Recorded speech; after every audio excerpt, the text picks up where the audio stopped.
You know, I've been getting calls from a few different guys like Joe Brecker and also Doug Tucson on the rye cover crop that they planted this last fall and how it's looking this spring. And so when Joe called, he said that he's got some patchy areas where the rye was growing where it was really wet, and some of the drier areas it didn't take very well, and he did an aerial seeding. And then Doug was telling me about how his stand of cover crop was looking really nice, and he did some drill seeding. So we have kind of two different practices, and I wanted to bring these guys together today to just talk through what they were seeing this spring, how the rye did, what we could make improvements on for next year. Specifically with rye, what I would like to do is in my corn rotation, specifically, we need a cover crop that we can either plant or broadcast in standing corn, and then get it to survive the winter and have it be live roots in the springtime, regain growth, and then plant soybeans into that rye/corn stubble, and then spray the rye out. The most important thing is rye is winter hardy, so it will survive.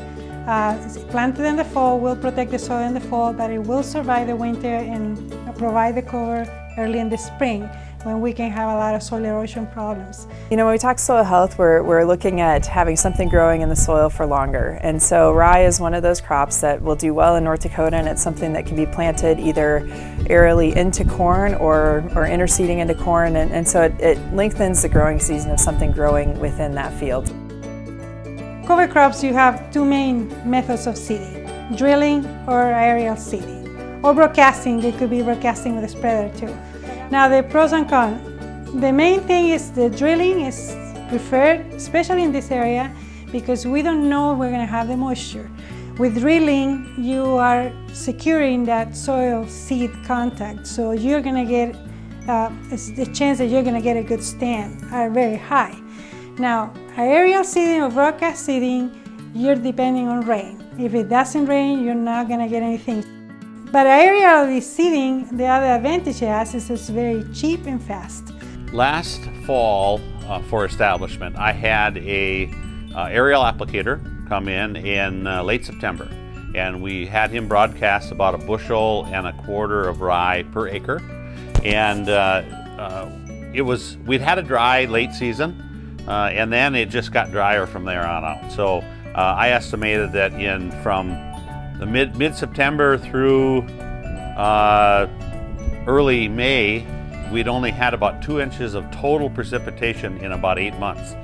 So to get rye established broadcast was difficult this year. But with that said, I actually got quite a bit of establishment. And the most important part is that it established best in the wetter parts of the field, which makes sense, but is also the main parts of the fields that I wanted it to establish. Feeding the biology is probably number one. Live roots in the soil to feed the biology. More biomass you produce from it, the more organic matter that you have. Weed control is another aspect. If we can get a nice enough stand, an even enough stand, we know that rye can aid weed control just through its own competition. And then trafficability of the field. You'll have a green mat to drive on instead of just stubble. The only concern I have about putting rye in my rotation would be is whether or not I can continue to raise winter wheat in my rotation. I might have to pick one or the other just because of the volunteer issues. But if I can, I will continue to raise winter wheat. But if I can't, I'll just choose to raise spring wheat instead. For burning down the rye, my plan is I'm raising conventional soybeans. If I had Roundup Ready soybeans, it'd be a real easy decision. I would just whenever I wanted to kill a rye, I would just spray Roundup.